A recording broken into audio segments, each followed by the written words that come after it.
삼색 정치 토크 오늘은 삼김 토론입니다. 김영우 국민의힘 전 의원, 김한규 민주당 의원, 김용남 개혁신당 정책위 의장님 세 분 나와주셨습니다. 어서 오십시오. 네, 안녕하세요. 잘 이었습니까? 네. 봄을 봄이 아니구나. 가을을 만끽하고 계십니까? 예, 이제 시작됐기 때문에 저도 뭐 날씨 좋으니까 자전거도 좀 타고 이제 다시 시작을 했습니다. 예. 한강? 그렇죠. 아라뱃길 갔다 왔어요 그저께. 거기 좋은데 쭉 이렇게 좋죠. 예, 아주 좋죠. 쫙 바다까지 한국까지. 정서진까지 보통은 가는데 오랜만에 타는 거라 그냥 몸풀기만 하고 왔습니다. 김포까지. 자전거를 타더라도 뭐 아라뱃길 뭐 이런 데서 타셔야 돼. 마이크를 좀 가까이 대고. 그렇죠? 아라뱃길 타기 좋던데. 아주 좋죠. 코스모스 있던가요? 네, 코스모스 폈고요. 야. 가마오지도 앉아 있는 걸 봤고. 새 가마오지. 예. 야. 근데 그냥 교통 체증 자전거 너무 많더라고요. 아, 그래요? 그래가지고 4차선으로 빨리 늘려야지 안 되겠더라고요. 아니 사람이 참 간사해요. 얼마 전까지만 해도 엄청 더웠잖아요. 그렇죠. 9월에도. 근데 그 노동의 종말이라는 책을 썼던 제레미 리프킨이 그런 주장을 하더라고요. 앞으로 기후 때문에 기후 난민이 대략 2030 몇 년까지인가 뭐 한 12억 명 정도로 늘어날 거다. 근데 진짜 9월에 한참 더울 때는 야 이러다 진짜 날씨 때문에 이민 가야 되는 거 아니야? 이런 생각이 들 정도로 너무 약간 지치더라고요. 이게 좀 서늘해져야 되는데 추석 때도 그렇게 더우니까. 근데 최근에 선선해졌잖아요. 그런 생각이 싹 없어졌어요. 맞습니다. 제가 좀 근래 보려고 사는 책이 한국인의 기운인가? 그게 한국인들이 한민족이 기후 난민이래요. 예. 기후 때문에 밀려 들어왔다는 거예요, 우리나라로. 그 얘기랑 비슷하네. 예. 야, 책도 보시고 훌륭하신 의장님이신데 진짜. 네. 자전거만 안 타시지. 달리 할 일이 없다는 얘기죠. 뭐. 자전거 두 바퀴에 그 철학이 있어요. 네. 아주 상대적 이거 죄송합니다. 예, 말씀하세요. 아니 상대적으로 저는 국감 준비 열심히 하고 있습니다. 아 맞아. 국회의원이 제일 큰 농사가 국감이잖아요. 예, 뭐 보니까 초선 의원님들은 막 이번에 본인이 떠야 된다. 그럼요. 뭐 이런 막 의지가 막 보여서 어제도 제가 좀 다른 일을 하다가 11시 넘어서 사무실 퇴근했는데 우와. 복도에서 쫙 이렇게 보니까 의원실 불들이 쫙 켜 있어요. 그러니까 의원님이 계신 방도 있고 보좌진도 있겠지만 초선 의원님들이 많은 쪽인데 다들 이제 보좌진들은 의원님들이 뭔가 이제 왜 우리 방은 뉴스 보도 안 되냐 이렇게 막 구박하고 닥달하고 그러니까 보좌진들 괴로워한다라는 얘기를 들었습니다. 뉴스 안 나온 걸 가지고 보좌진 질책하는 건 좀 없어 보여. 근데 정말 그 국감 때는 아닌 게 아니라 보좌진들 간에 또 전쟁이에요. 맞아요. 네, 그래가지고 그 언론인이나 또 이런 그 매체하고 그 가깝게 지내는 보좌진이 있는 방들이 계속 그 뉴스 기사거리 계속 내거든요. 그럼 그냥 서로 스트레스 받고. 의원이 잘해야지. 네. 그리고 이제 피감 기관에서 피자 배달 안 해줘요? 옛날에 요즘 가능하나 그게?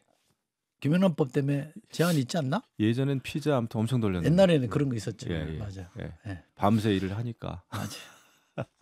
하여간 국감 잘 하시고요. 네, 예. 알겠습니다. 자전거 이제 많이 타시고 예. 하늘이 좋아서. 예, 체력이 국력이라는 생각을 하고 있습니다. 자, 저희가 다뤄야 될 정치 뉴스가 워낙 답답한 것들이라 좀 다른 얘기로 좀 시작을 해봤습니다. 요즘 녹취록 세상이 돼가지고요. 김대남이라는 분의 녹취록도 나와 있고 명태균 씨의 녹취록도 나와 있고 급기야는 이화영 지금 수감돼 있는 분의 녹취록까지 나와서 어지러운데 하나씩 좀 가보겠습니다. 김대남 이슈부터 먼저 가볼게요. 근데 이게 지금 내용을 제가 말씀드리면 이런 내용이 있답니다. 총선 백서에 있는 엄밀한 내용을 알려줄 테니 잘 기획해서 한동훈을 쳐라. 그러면 김 여사가 좋아할 거다. 김대남 씨 대통령실 행정관을 지낸 분이 서울의 소리 이명수 기자에게 이런 말을 했어요. 이게 뭐 맥락을 어떻게 이해해야 돼요? 이게 지금 뭐예요? 그러니까 이제 지금 용산 대통령실에서는 김대남 그 행정관의 개인 돌출적인 행동이다 이렇게 얘기를 하는데 글쎄요 이렇게 간단한 문제일까요? 제가 이제 정말 의구심이 드는 거는 일단은 대통령의 통치 스타일에 대해서도 뭐 꼴통이다 뭐다 엄청 조롱을 했어요. 그리고 이제 다른 매체도 아니라 그 김건희 여사하고 뭐 7시간 이상 통화를 했던 그 서울의 소리 방송 정말 김건희 여사뿐만 아니라 우리 보수 전체를 힘들게 한 거죠. 그런 매체하고 내통을 하면서 한동훈 그 당시 당대표 후보를 이제 낙마시키려고 그 미끼를 제공하고 기사를 쓰게 했고 그러고 나서 곧바로 본인이 찍어가지고 그 서울 보증보험의 상근 감사로 갔단 말이에요. 도대체 진짜, 이게 상식적이에요? 진짜 본인이 찍은 거예요? 본인이 찍었다고 본인이 얘기했잖아요. 그것도 시켜준 거 아닌가? 감사는 다 시켜줘야 되는 건데. 물론은 이제 시켜는 주지만 그 이제 보통 왜냐하면 저 같은 경우도 국회의원을 하고 그랬지만은 공기업 어딜 간다, 어딜 가고 싶다. 이거 입 밖으로 내기도 쉽지 않아요, 솔직히. 예, 그런데 그 청와대 행정관을 했다고 하는 그 사람이 그 3억 연봉에 해당하는 3억이라고 그러죠.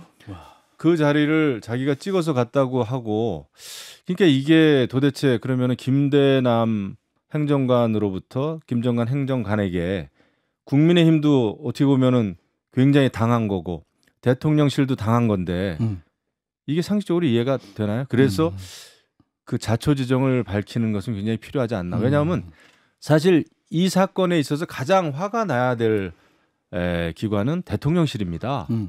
대통령실이 오히려 진상을 밝힌다 그러고 기강회의 이거 저 문제를 삼고 앞으로 이런 일이 재발되지 않기 위해서 제2, 제3의 김대남이 없도록 만들어야 되는데 너무 수세적이고 남의 일 얘기하듯 하니까 의혹이 점점 커지는 것 같아요. 그게 저는 이 사태의 본질이라고 봅니다. 어떻게 보세요? 뭐 잘 말씀 주셨는데 그런 거죠. 그러니까 김대남 씨가 금년 7월 달에는 그냥 당원의 신분만 있을 뿐 당직자도 아니었는데 그런 민감한 정보를 어떻게 알았냐. 그러니까 총선 백서에 들어있는 내용을. 총선 때 여론조사를 몇십억을 들여서 했고 그중에 몇 번이 소위 한동훈 당대표 후보의 대권 주자와 관련한 그 여론조사 비용으로 들어갔느냐. 뭐 그걸 어떻게 알았느냐. 누가 알려주기 전에는 알 수가 없는 내용이니까요. 그리고 시계열로 따져보면 김대남 씨가 이명수 기자하고 야 이런 거로 소위 한동훈 까면 여사가 좋아할 거야라는 통화한 게 7월 10일이에요. 그리고 이틀 후인 7월 12일 날 그 기사가 나갑니다. 그리고 나서 5일 후에 서울 보증보험 상임감사로 사실상 결정이 되거든요. 시계열로 보면 딱 맞네. 딱이에요. 그냥 이런 거를 당시 한동훈 당대표 후보의 당선을 바라지 않았던 쪽에서 작업을 시키고 그 대가로 좋은 자리 그야말로 사실은 그 어떤 커리어라는 측면에서는 가는 게 누가 봐도 무리로 생각될 수밖에 없는 좋은 자리로 간 거. 그럴 만한 힘을 가진 사람이 누가 있겠어요. 한 군데밖에 없잖아요, 우리나라에서. 그러니까 어디예요? 아니 그게 사실은 그 정도 상임 감사 자리 대통령실에서 오케이 안 해주면 어떻게 가요? 까르푸에서 현실적으로. 그럼요. 제가 그 있어봐서. 네. 그러니까 지금 야당은 좋겠어요. 계속 이런 게 나와주니까. 그러니까 이거 뭐 따라가기가 힘듭니다. 뭐 이 여당 의원님들께서 총선 백서 보셨는지 모르겠어요. 그 발표 안 됐죠. 아직. 발표 안 됐죠. 네. 절차가 어떻게 되냐면 조정훈 의원이 위원장으로 있는 총선 백서 편찬위원회에서 이제 최종본을 준비했고 그거를 지금 서범수 사무총장한테 제출한 상태고 그러면 사무총장이 그걸 정리해서 최고위원회에 보고해서 최고위원회에서 검토 후 발표하도록 돼 있거든요. 근데 지금 60일 이상 지났는데 아무런 얘기가 없는 상황이죠. 근데 이거를 김대남 이제 전 대통령실 행정관이 내용을 알고 있다. 분명히 한동훈 대표한테 부정적인 내용이 있을 것 같아요. 왜냐하면 이 총선 백서 관련해서 친윤 인사라고 보이는 분들이 주도적으로 준비했다라는 얘기가 있으니까 그래서 분명히 김대남 이 감사가 뭔가 연이 분명히 있는 분이라는 소위 말하는 대통령실이나 친윤하고 최소한 핵심은 아니어도 그쪽 정보를 입수할 수 있는 정도의 사람인 건 맞는 것 같다. 라는 생각이 좀 들고요. 그리고 이분이 공개적으로 언론에다가 이 강남구청장 후보로 나왔던 분이잖아요. 2022년에. 아 그래요? 예, 그때 언론 인터뷰를 해서 자기가 대통령 당선이니까 2시간 독대를 했다. 언론에다 얘기한 거거든요. 그러니까 허위는 아닐 거잖아요. 저 대통령실에 근무했는데 대통령님하고 2시간 독대를 한 번도 못 해본 것 같은데 전 비서관이었는데도. 저도 못 해봤어요. 예, 그러니까 독대는 2시간 못 해봤어요. 예. 그러니까 이 사람이 분명히 뭐 여사님하고 친분이 있기 때문에 대통령하고 친분이 있기 때문에 그거를 이제 업고 강남구청장도 출마했던 사람이다라는 생각이 드는데요. 여하튼 지금 뭐 국민의힘 일부 의원들이 이 한동훈 대표가 이 김대남 씨를 감사하겠다는 걸 문제 제기하고 있거든요. 왜 문제 제기하고 있을까? 뭐 그 부분에 대해서 관심을 갖고 보고 있습니다. 한동훈 대표 근래 좀 심기가 불편하겠어요. 만찬에도 빼버리지 뭐 여야 의정하자고 하는 것도 쌍무시해서 지금 거의 유야무야 돼버렸지. 이런 것도 좀 자기 공격하는 거 아니에요 결국. 아니 그리고 그죠? 심지어 옆 않죠. 테이블에도 못 앉게 하잖아요. 옆자리도 아니고 옆 테이블에도 못 앉게 하잖아요. 아니, 저희 당에 어떤 분이 한동훈 대표님한테 아유 뭐 서로 얘기하면서 아유 힘드시죠. 뭐 서로 그런 얘기가 아유 요즘 일이 너무 많아서 뭐 힘든다 그랬더니 한동훈 대표가 저만큼 힘드시겠어요 하셨다는 얘기를. 힘들대잖아요. 아, 그럼요. 그래도 그 본인의 운명이라고 생각하고 잘 지혜롭게 헤쳐나가겠다 이런 얘기는 했어요. 그래요? 그 지금 잘하고 있는 거예요? 그러니까 지금 어려운 여건에서 하고 있는 거죠. 왜냐하면 객관적으로 봐도 어렵습니다. 지금 비대위원장 지난번에 맡았을 때도 굉장히 어려웠고 그리고 이제 아무래도 대통령하고의 관계가 원활치는 않죠. 이건 누가 보더라도 이게 문제가 없다고 얘기하면 정말 바보죠. 그래서 어렵지만은 이제 이 상황에서도 일은 해 나가야 되는 거. 근데 지금 이제 제가 답답하게 생각하는 것은 이게 뚝이 무너지면은 나중에는 이 국정 운영하는 데 있어서 어떤 좋은 정책, 어떤 좋은 명분도 안 먹히거든요. 한번 무너지면은 정말 걷잡을 수가 없습니다. 민심. 그래서 저는 지금 이제 대통령실도 그렇고 뭐 우리 당도 마찬가지입니다만은 이게 그 민심하고 같이 하지 않으면 아무리 우리가 하나로 뭉치자 해도 그게 뭉쳐질 수가 없어요. 그래서 빨리빨리 제때 사과할 일은 사과해야 되고 이게 맞아요. 그래야 조금 더 다른 뭐가 또 폭로가 되더라도 이미 진정 어린 사과가 한번 돼야 이해가 되는데 계속 그 지금은 뭐 고민해보고 있는 타임이고 검토해보고 있는 시간이고 이렇게 시간만 끌다가는 더 큰 뭐라 그럴까요? 정치적 역풍이 불 수가 있죠. 우리가 경험상 그걸 느낄 수가 있거든요. 이제 국정감사 조금 있으면 이제 또 바로 시작이 되는데 선제적으로 대응하는 게 그게 힘들고 비용이 많이 드는 것 같지만 그게 가장 정답이라는 생각이 들어요. 누구의 사과를 말씀하시는 대통령 저기 그 김건희 여사죠. 그쪽 대통령하고 김건희 여사죠. 아니 이제 와서 공개 사과를 한다고 한들 그걸 선제적이라고 표현하는 게 과연 맞나요? 그래도 때를 놓쳐도 너무 놓쳤고 지금 그런 사과해가 왜 이렇게 박절하게 하세요? 아니 그런 거를 포함해서 선제적이라고 표현하시니까 그런 거를 포함해서 선제적이라고 생각하는 분들이 많이 있기 때문에 하는 얘기지만 빨리 국힘에서만 있는 것 같은데 빨리 이렇게 해야 그래도 저는 이게 막아진다 생각하고 저는 정말 우리 국민의힘 또 소속이고 굉장히 난처하죠. 근데 우리가 해야 될 거는 빨리 하는 게 그게 좋다. 김용남 의장님 제가 이런 질문 한번 드려볼게요. 사실은 우리 김영호 의원께 드리려고 하다가 우리 김용남 의장님 너무 박절하게 대하시는 것 같아서 제가 질문 대상자를 뭔가 바꿨는데 해보겠다는데 이렇게 참 아니 지금 사과를 마치 무슨 큰 양보를 하는 것처럼 뭐 선제적으로 사과 뭐 이런 말씀하시니까 제가 내용에 따라서 질문 드릴게요. 참. 지금 국민의힘 국회의원들은 대통령보다 임기가 길잖아요. 예. 그럼 이제 대통령이 다음 공천에 관여를 안 하잖아요. 예. 그리고 지금 대통령실에 대한 대통령이나 그 영문에 대한 여론은 그야말로 싸늘하잖아요. 예. 바닥이잖아요. 근데 국민의힘 국회의원들은 왜 저렇게 용산에 절절 매는 거예요? 왜 그런 거예요? 전 잘 이해가 안 돼요.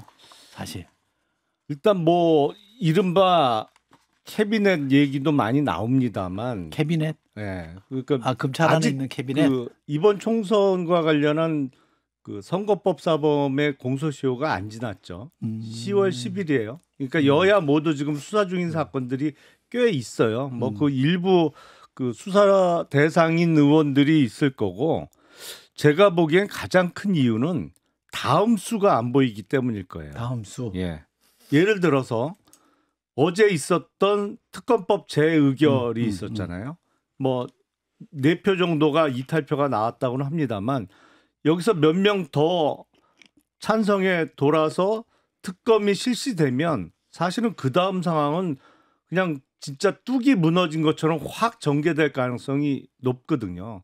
근데 여당 의원 입장에서는 뚝이 무너진 이후에 다음 수가 보이지가 않는 거예요. 그 다음에 어떻게 전개가 될까? 그러면 2016년, 17년과 같은 상황이 또 전개가 된다고 하면 사실은 본인 입장에서도 좋을 건 없죠. 왜냐하면 그런 식의 급변하는 상황이 만들어지면 갑자기 소수 여당 하다가 소수 야당이 될 거고 그리고 그때 경험했잖아요. 정권 그렇게 뺏기고 나서 만 2년 정도 이른바 적폐 수사 받느냐고 정말들 고생들 많이 했잖아요. 그러니까 그거는 생각만 해도 끔찍하단 말이죠. 근데 대통령실과 입장을 내가 달리했을 때 벌어질 상황에 대해서 이게 본인한테도 안 좋을 것 같다. 내지는 그 다음 수를 어떻게 해결해 나갈지 뭐 예를 들어서 다음 대선 그 시기가 언제가 될지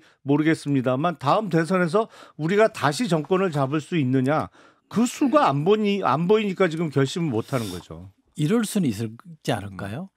그러니까 워낙 여론이 안 좋으니까 예를 들면 추경호 원내대표든 국민의힘 의원들이 이거는 그냥 못 넘어갑니다. 사과라도 해주시면 저희가 특검법도 맞고 다른 것이 다 저희가 봉쇄하겠습니다라고 딜할 수 있는 거 아니에요? 왜 그게 안 돼요? 그런 얘기를 지금 못 하잖아요. 왜 김대남 씨 그 녹취 파일에도 나옵니다만 그 대통령실 근무했던 사람이 하는 얘기잖아요. 뭐 얘기를 듣나 자기 혼자 얘기하지 버럭버럭 화내지 그 다 내용이 나오잖아요 거기. 그러니까 이제 간단하게 생각하면은 사실 진짜 위기 의식은 아직 못 느끼고 있다 생각이 들어요. 진짜로요? 예. 그러니까 이게 정말 자기 일이고 이게 정권 유지가 되는 게 내 일이고 우리 국민의 일이고 국가의 일이고 정급하면은 사람이 몰리면은 말을 하거든요.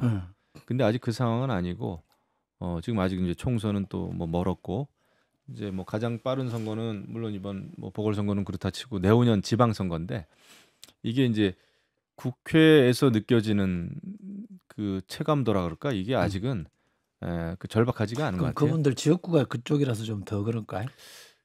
뭐 저는 그거 부인하기 어렵다고 봅니다. 주로 영남이시니까. 예, 왜냐하면은 내후년 선거 저는 사실 내후년 선거가 굉장히 걱정이거든요. 광역 단체장을 비롯해서 기초 단체장 선거가 너무나 중요한 건데 지금 이게 우리가 여러 가지 법망을 피해가고 뭐 법적으로는 예를 들면 뭐 특검법이 폐기되고 아니면 또 불기소 처분이 되고 이런 거는 뭐 당장은 피해갈 수 있는데 이게 민심은 정말 피해가기가 어렵거든요. 왜냐하면 우리가 그걸 너무나 체감을 그렇죠. 하는데 그게 안 되면 선거에서 결국은 이제 굉장히 크게 지게 되면 지금도 사실 어려운데 그러면은 국정 운영의 동력이 완전히 상실되죠. 그러면은 정말 그 윤석열 정부가 내걸었던 그 개혁 이거는 정말 추진도 못하고 그다음에 또 공직 사회가 움직이지를 않거든요. 이렇게 되면 그게 이제 굉장히 좀 걱정이 되는데 아무튼 그렇습니다. 이거 빨리 좀 어떻게든지 막아야 되는데 이 막는다는 게 민심을 제대로 읽는 게 중요하지. 이걸 뭐 그냥 법안이 폐기되고 불기소 처분되고 이게 막는 게 아니거든요. 김영호님 저렇게 얘기하면 되게 세게 얘기하시는 건데 저 정도 얘기하시면. 저는 뭐 정말 제가 그렇습니다. 이제 여당의 일부 의원들하고 이렇게 얘기를 해보면 다음에 한동훈 대표가 대통령이 될 돼서는 안 되겠다라는 생각들이 많아요. 아, 그 그래요? 이유는 본인들이 정치를 해봐서 나름 이게 전문성이 있고 경험이 있어야 되는 영역인데 윤석열 대통령이 하는 거 보니 검사 출신이 2번 하면 안 되겠다라는 생각이 아, 여당 두 내에 번? 있는 거예요. 연달아. 설마 되겠냐. 국민이 받아주겠느냐. 그러니까 한동훈 대표 쪽에 힘이 안 실리는 거예요.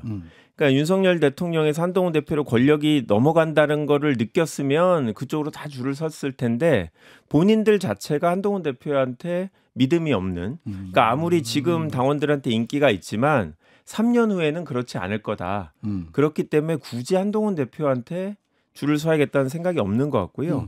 그리고 야당 의원으로서 여당 의원한테 부러운 부분은 무슨 일이 있으면 그래도 대통령실 가서 얘기하고 그러면 정부 부처한테 얘기해서 해결이 되거든요. 원하는 법률에 대해서 정부도 찬성을 해주고 지역 예산도 그렇죠. 처리해주고. 그러니까 이거를 지금 누리려면 국회의원으로서 용산하고 관계가 더 중요한 거죠. 한동훈 대표는 힘이 없잖아요. 그다음에 제가 국감을 준비하면서 제가 산중인데 산업통상자원부가 다음 주 월요일이라서 기관 중인들 명단을 쭉 봤더니 아직도 빈자리가 가득이에요. 이 정부는 신기한 게 임명들을 안 해요. 강원랜드 사장도 비어있지, 석탄공사 사장도 비어있지, 뭐 가스기술공사 사장도 비어있지, 빈자리가 가득이거든요. 광해광업공단 사장도 비어있지, 좋은 자리들이 있어요. 그중에 하나 달라고 그러니까 그러세요. 왜 지금 의원님은 그런 얘기 안 하신지 모르겠는데 더 열받으시라고 그런 얘기 계속하면 어떡해요. 더 그리고 열받으시겠어요. 여성가족부 장관 비어 있는데 조만간 임명한다는 얘기도 있어요. 근데 대통령이 이뻐하시는 분이 온다. 뭐 이런 소문이 있다고요. 아, 그래요? 아직도 그래서 대통령은 힘이 있어요. 실질적으로. 그리고 의원들은 자기 보좌진이나 자기 도운 사람들 이렇게 뭐 공기업에도 추천해야 되고 대통령실에도 추천해야 되고 뭐 이렇기 때문에 여당은 대통령 지지율은 포기. 이거는 그냥 전제하고 그냥 우리는 4년 후에 다시 살아나면 되니까 일단은 오케이. 그냥 여당 이해됐어. 의원으로서 혜택을 충분히 누리자 이런 분위기입니다. 근데 포기하고 뽑아먹을 네. 것만 뽑아 먹겠다 예. 이거구나. 근데 한 가지 검사 출신 여부가 저는 문제가 아니라고 봅니다. 이게 상식의 문제고 국정 운영을 하는 데 있어서의 어떤 원칙의 문제지 뭐 검사였기 때문에 한계가 있다. 저는 그렇게 보진 않아요. 개인 차이가 있고 그래서 지금 굉장히 어려운 시기인데 지금 또 어려운 그 이슈 정책들이 너무 많고 이걸 이제 헤쳐 나가야 되죠. 근데 시간은 자꾸 가는데 좀 걱정은 돼요. 근데 이런 때일수록 소신을 가지고 이제 부딪혀야죠. 한동훈 대표도 그렇죠. 부딪혀야 그렇죠. 됩니다. 왜냐하면 저절로 해결이 안 됩니다. 이 네. 전국 그 방향이라는 게 그래서 그런 걸 이제 만들어 가야 된다 생각을 하고 아마 또 국정감사 와중에 또 어떤 일이 벌어질지 모르겠습니다만은 뭐 본인이 소신대로 열심히 해야 된다 생각합니다. 근데 국감에 들어가면 이제 완전히 포커스가 주로 언론 포커스 국회로 가 있잖아요. 한동훈 대표는 또 좀 스포트라이트 약해지겠네. 원외 그러니까 서름이 있잖아요. 한계죠. 네. 근데 이번에 제가 예상컨대 예전에도 그랬지만은 정책 국감이 되긴 좀 어려워요. 완전 정치 국감, 그렇죠. 정쟁 네, 국감이지. 그렇죠. 딱 네. 보니까 지금 벌어지고 있는 일과 관련된 증인들을 분명히 참고인 증인 부를 거고 그렇기 때문에 이 주제에서 뭐 크게 벗어날 리가 없을 것 같아요. 그래서 아마 한동훈 대표도 여전히 당 대표로서 메신저 역할은 아마 할 거다. 이런 생각이 좀 드는데. 메신저? 네. 어떤 메신저? 그러니까 여러 가지 메시지를 던지겠죠. 벌어지는 사안에 대해서. 야당이 잘못하는 거, 야당이 너무 우격다짐으로 근거 없이 얘기하는 거에 대해서는 공격을 할 것이고 또 여러 가지 민심에 비춰 봐서 뭐 국민 눈높이 늘 이제 강조하니까 그런 차원에서 메시지를 던지겠죠. 자, 이번 국감은 그냥 한마디로 요약하면 김건희 국감이 될 거예요. 그럴 수밖에 없어요. 더군다나 제1야당인 더불어민주당이 다음 주부터 국감 시작인데 어제 김건희 심판 TF를 띄웠잖아요. 무슨 본부 아니에요? 본부 심판 본부 네. TF가 아니고 참. 참 보다 국힘이 참. 매번 TF를 구성을 했었는데 민주당은 심판 본부라고 명명을 했더라고요. 보다 영부인 심판까지 우리가 지금 그러니까 이게 딱 국감 앞두고 김건희 심판 본부를 제1야당에서 출범을 시키는 거로 봐서 뭐 지금 여러 가지 이슈로 볼 때도 그렇고 분위기상 이번 국감은 그냥 한마디로 요약하면 김건희 국감이다 이렇게 보여요. 아니 저희 당 원내대책회의나 뭐 이런 걸 들어오신 건가 해갖고 이분이 많이 알아요. 그냥, 국민의힘에 대해서도 또 많이 알고. 세 분에게 그냥 단도직입적으로 사과 안 할까요? 저는 사과 안 할 것 같아요. 안 한다. 왜냐하면 네. 사과해서 해결될 일이 아니거든요. 사과라도 해야죠. 그래도. 아니요. 제가 보기엔 만약에 정말 전국을 풀어나갈 생각이 있다면 일단 영부인이 공개 사과를 하면서 그동안 미진한 점에 대해서 검찰에서 나가서 조사를 받겠습니다라고 선언을 하고 공개 사과를 하고 한번 검찰청에 출석해서 조사를 받고 그리고 자연스럽게 검찰은 도이치모터스 주가 조작 사건과 관련해서 불구속 기소를 하고 불구속 상태에서 재판을 받고 그러면 지금 꼬인 전국의 상당 부분이 풀려 나갈 겁니다. 근데 그 정도 해야 성격상 된다. 그렇게 안 할 거예요. 틀림없어요. 그렇게 안 해요. 김한경 의원이 보시기엔. 저도 뭐 일단 사과 가능성이 별로 높지 않다고 생각하고 예전에 뭐 대선 전에 했던 것처럼 나와서 공개적으로 사과하고 이런 거는 절대 안 할 거라고 생각이 들고요. 그리고 지금 사과로 뭐 국민들의 마음을 풀 수 있는 시기는 좀 늦었죠. 지났고 오죽하면 이제 동아일보에도 보면 칼럼에 사법심판대 서는 게 유일한 탈출구다. 그러니까 국민이 지금 초반이었으면 사과했으면 국민의 마음이 좀 풀어졌을 텐데 지금은 재판을 받는 거 외에는 다른 방법이 없는 것 같아요. 그런데 지금 뭐 김건희 여사가 그거는 어떻게든 피하려고 하는 상황이라서 이미 김건희 여사가 뭐 해결책은 이제 찾기 어려운 상황이 되지 않았나. 그래도 사과도 안 할 것 같아요. 저는 사과는 할것 결국은 할 것 같은데 시기가 좀 늦어질 것 같아서 그게 걱정입니다. 많이 늦어버리면 효과 없죠. 그러니까 제가 이제 염려하는 거죠. 우리 댓글창에도 보면 다 사과 사절이에요. 개사과 또 하려고 뭐 이런 표현이 나와. 그래도 진솔한 내용을 담아서 하는 게 저는 도리라고 봅니다. 알겠습니다. 저희가 세 분 덕에 또 격주로 나오시는 또 다른 세 분 덕에 동접자가 느는데 휴일 아침에 이게 동접자 느는 게 이게 좋은 일입니까? 저희는 좋은 일이긴 합니다만 하도 속상하신 분들이 많은 것 같아. 그죠? 짜증나고 열받고 스트레스 받고. 무관심보다는 나은 거 아닌가요? 그렇긴 하죠. 예. 근데 이 분노를 아셔야 될 텐데. 용산도 알아야 되지만 저는 좀 약간 좀 건방지게 얘기하면 정치권 전체가 좀 알아야 돼요. 살기 힘들거든요. 많이 힘들어요, 진짜. 뭐 답답한 얘기긴 합니다. 더 해보죠. 그 뭐죠? 그 검사 탄핵 청문회라는 걸 민주당 주도로 지금 하고 있죠. 근데 요거 질문부터 잠깐 드리고 그러면 이제 탄핵 청문회 끝나면 세 분 검사 탄핵 그거잖아요. 그냥 탄핵 갑니까?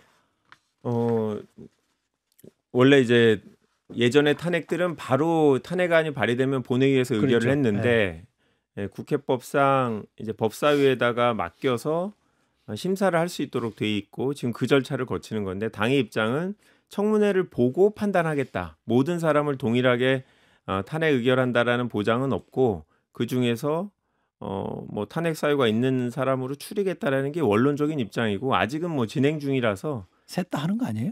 뭐 그거는 지켜봐야죠. 답은 정해져 있는 것 같은데. 아닙니다. 뭐 아니에요? 지켜봐야죠. 예.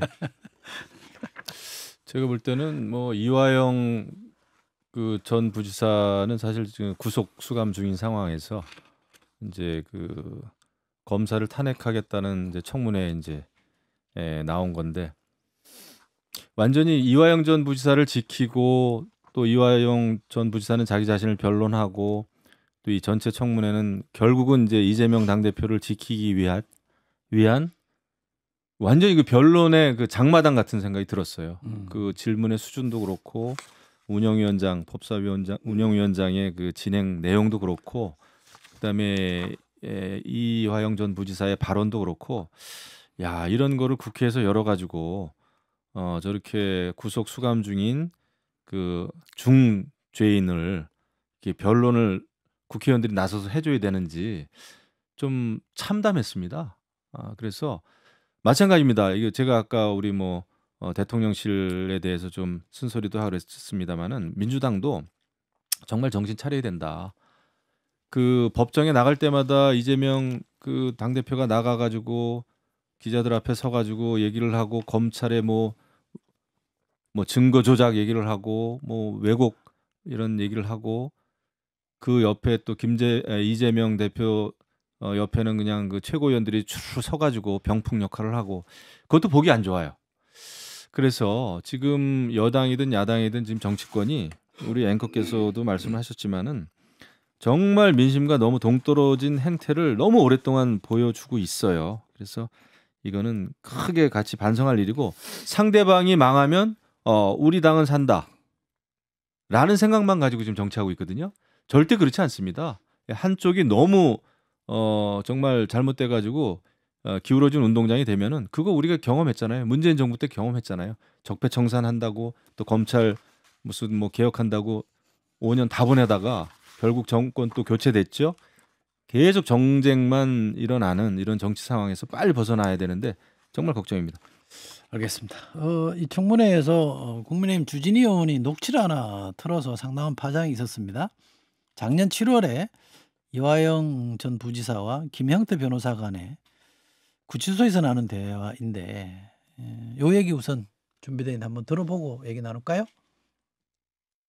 그거보다는 김성태가 폭로하겠다는 게 더 커요. 더 휘발성이 크고. 그 뭐예요? 절대 말씀하시면 안 됩니다. 이재명 지사의 재판을 도와줬다는 거예요. 법원에 로비했고 변호사 밑에 하나 배워. 뭐 구체적인 액수도 좀 나오고. 아니 그 이미 다 나왔어. 변호비 대남 나왔고 거기에 플러스 조금 구체적인 얘기를 더 할 수도 있겠죠. 뭐 로비를 했다. 근데 그게 변호사 밑에 나오고 좀 달라요. 제가 좀 내용을 알아요. 그 과정을 좀 알아요. 사실을 굉장히 두려워요. 내용이 구체적으로 지금 언급되지는 않았습니다만 말씀하시는 분위기를 보면 내용에 대한 두려움을 지금 이화영 전 부지사가 언급한 거라. 김영남 의원님 어떻게 되셨어요, 의장님? 일단은 저게 녹음이 된 게 참 놀랍죠. 그러니까 지금 어떻게 녹음되고 어떻게 유출되죠, 저런 게? 이화영 전 부지사는 지금 구속 상태예요. 작년 7월에도 마찬가지였고 그러면 지금 보면 변호인 접견 시에 나눈 대화로 보이는데 그 일반 접견 그러니까 면회를 가면 그거는 다 녹음이 됩니다. 혹시 거기서 어떤 범죄 모의를 하거나 아니면 증거인멸 시도가 있을까봐 그거는 녹음이 자동적으로 되도록 다 되어 있죠. 하지만 변호인 접견실에서 이루어지는 거는 녹음을 안 하거든요. 교도소 측에도 안 해요? 국가기관에서는 안 해요. 구치소 측에서는 절대 안 합니다. 그건 하면 큰일 나요. 못하도록 되어 있고 뭐 시설도 없어요. 그리고 변호사가 접견하러 들어갈 때도 휴대폰은 맡기고 들어가거든요. 그러니까 보통 휴대폰으로 요새는 다들 녹음을 하던데 그런 게 없어야 맞아요. 근데 구속되어 있는 이화영 부지사가 저걸 녹음했을 리는 만무한 거고 구치소 안에 녹음기를 갖고 있다는 얘기밖에 안 되니까 그건 불가능한 거고 접견을 하러 들어간 김영태 변호사가 다른 녹음 수단을 갖고 들어가서 접견하면서 녹음한 내용으로밖에 지금 생각이 안 되는데 일단 그게 불법이고 그리고 변호사도 하면 안 되는 거군요. 안 되죠. 네. 그리고 저게 유출된 게 또 놀랍고 더욱 놀라운 건 대화 내용. 유출이 근데 국민의힘 의원한테 유출이 됐어요. 그렇게 저게 돈 거죠. 그러니까 녹취 파일이 돌았겠지 좀. 언론사에도 좀 들어가고 돌았겠죠.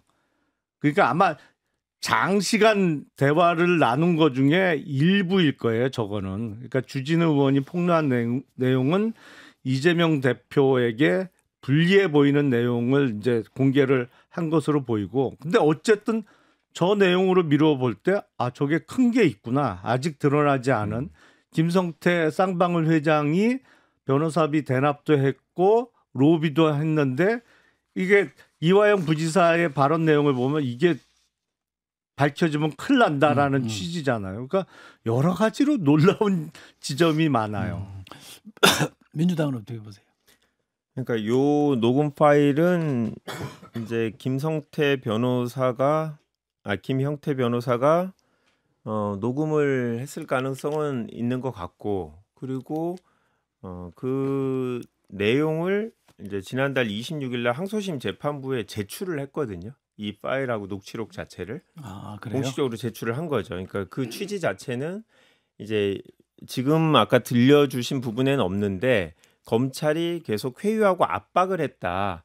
이거에 대해서 이화영 피고인이 자기가 일부는 그냥 뭐 약간 양보하듯이 인정을 하고 그러면 넘어갈 줄 알아서 그렇게 얘기를 했다라고 얘기했더니 변호인이 절대 그러면 안 된다야. 사실과 다르게 넘어갈 수 없다. 그냥 세게 뭐 약간 대응을 해라 이런 식으로 얘기를 하는데 그 정황 그러니까 검찰의 회유 압박의 취지로 제출을 한 거거든요. 법원에.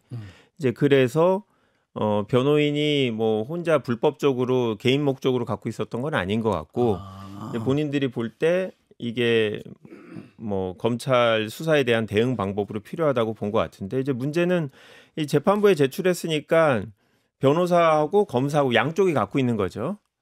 그런데 이 주진우 의원님이 이제 검사 출신이니까 민주당에서는 입수 경위가 이제 불투명하다.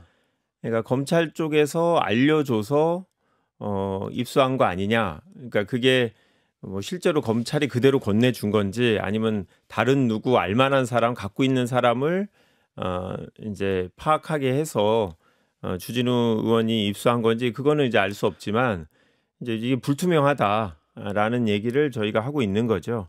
그래서 그 부분에 대해서 주진우 의원이 이제 명확하게 입수 경위를 밝히고 있진 않고 민주당도 예전에 출처를 밝히지 않았냐 정도만 얘기하고 있는 건데요. 하여튼 저희는 전체적인 맥락을 보면 이 포커스는 검찰이 회유 압박한 부분들 그 부분이 많이 들어있고 그게 이제 이번 청문회의 포인트인 거죠. 예. 김병태 변호사가 법원에 제출한 녹취록에도 지금 저희가 좀 들려드린 내용이 들어 있습니까? 그건 전체 다 제출을 했으니까 그렇게 파일을 제출하니까 저 내용 있는지 없는지는 있다고 지금 추정하는 거죠? 그렇죠. 그게 이제 그러니까 저 같은 사람은 확인을 못 하는 거죠. 그렇죠. 제3자가. 그러니까. 예.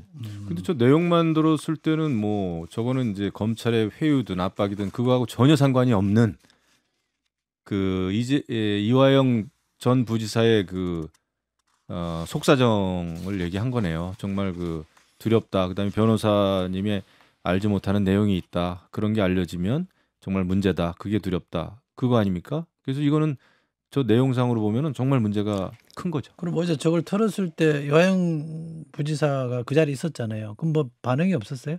반응이 있었죠. 그러니까 왜 일부만 트냐? 일부만 트냐? 뒤쪽에서 보면 이제 본인이 이 부분에 대해서 김성태가 약간 과장돼서 얘기를 하거나 사실과 다른 얘기를 한다.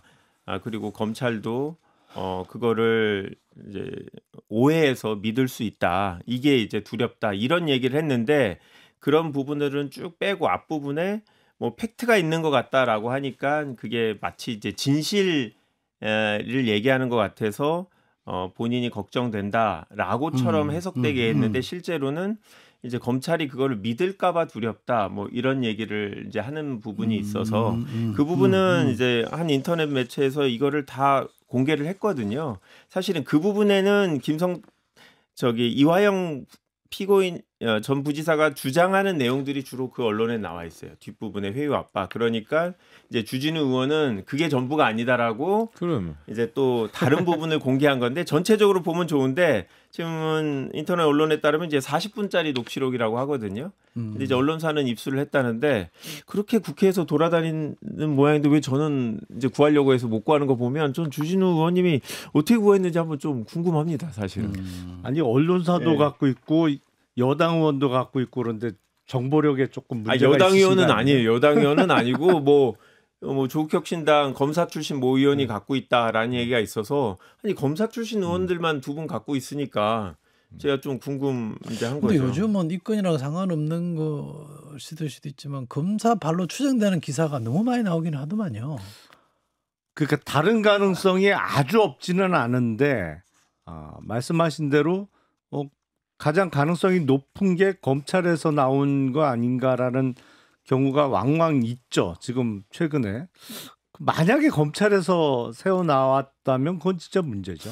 김건희 여사 관련 수사 내용도 검사가 아니면 모를 만한 내용들이 막 나오지 않아요? 제 짐작으로 약간 좀 있죠. 그렇던데. 그러니까 늘 이런 게 나오면 불리한 쪽에서는 입수경위부터 이제 묻는 것이고 또 다른 쪽에서는 입수경위보다는 내용이 문제 아니냐 이제 이런 싸움인데 지금 민주당에서 또 다른 녹취록은 엄청 많이 틀었잖아요. 뭐 최고위원들이 나서서 최고위원 할 때도 틀고 그랬는데 이거는 또 입수경위부터 이제 따지더라고요. 그래서 제가 볼 때는 내용이에요 이번에. 내로남불. 예, 이화영 전 부지사가 저런 얘기를 했다는 내용. 그걸 가지고 이제 또 국민의힘에서는 고소 고발하겠다는 거죠. 그 광장이라고 하는 이재명 대표의 어떤 조직 지원하는 조직을 김성태 그쪽에서 자금 지원했다는 거 아닙니까? 그거는 정치자금법 위반이고 선거법 위반이고 막 그렇죠. 지난번에 이재명 대표 재판이 저 선거법 관련해서는 검찰이 2년을 구형했잖아요. 징역 2년 구형했죠. 그리고 10월 15일인가요? 예. 결심 선고가 나오는 선거 날이 기일이. 이번에 이제 곧 다음 주 월요일인가요? 위정교사 혐의 재판받고 있는 것에 대해서 검찰 구형이 나온다면서요? 아니 위증교사에 대해서 구형이 이루어졌죠. 나왔나요? 그거는 징역 3년 3년 구형했습니다. 나왔구나. 예. 이번 주 월요일이구나. 예, 예. 그러면 요거는 이제 선고가 11월 25일. 25일. 그러면 10월 11월은 이재명 대표에게는 상당히 중요한 그렇습니다. 달이 될 지금 수도 있겠다, 그죠? 그러니까 다음 달에 1심 선고가 2개가 잡혀 있는 거죠. 선거법 위반 사건하고 위증교사 사건 2개는 이미 결심이 이루어지고 이제 선고 기일이 다음 달 11월에 2개가 잡혀 있는 하나가 거죠. 11월 15일이고 그렇죠. 25일이고 그런 예. 거예요? 선거법이 먼저 됩니다. 그러니까 예. 어떻게 보세요? 검사하셨으니까 해보셨으니까. 선거법 위반 사건은 저는 검찰 구형이 좀 이례적으로 너무 높았어요. 과한 거 아니에요? 제가 보기엔 과해요. 네. 저는 벌금 300만 원 정도 구형하지 않을까라고 생각을 했는데 징역 2년을 구형했다 그래서 뭐야 이거는 제 양형 감각이 완전히 요새하고 틀렸나 이런 생각을 했는데 아무리 따져봐도 구형이 너무 높아요. 그런데 구형이 선고할 때 형량 정할 때 영향을 줍니까? 그게 재판부에 따라서 조금 다를 수 있는데 근데 저렇게 이례적으로 구형량이 튀면 저건 참고를 안 할 가능성이 높아지죠. 근데 선거법 위반 사건이 전부 무죄가 나오진 않을 것 같아요. 일부는 유죄 인정이 될 것 같고 그럴 경우에 관건은 어쨌든 1심부터 선고 형량이 벌금 100만 원을 넘느냐 안 넘느냐. 그렇죠. 그거는 되게. 이제 예. 이재명 대표뿐만 아니라 더불어민주당의 사활이 걸린 문제잖아요. 한 선거 비용. 420억 선거비 보전받은 거 토해내야 되느냐 말아야 되느냐의 문제니까.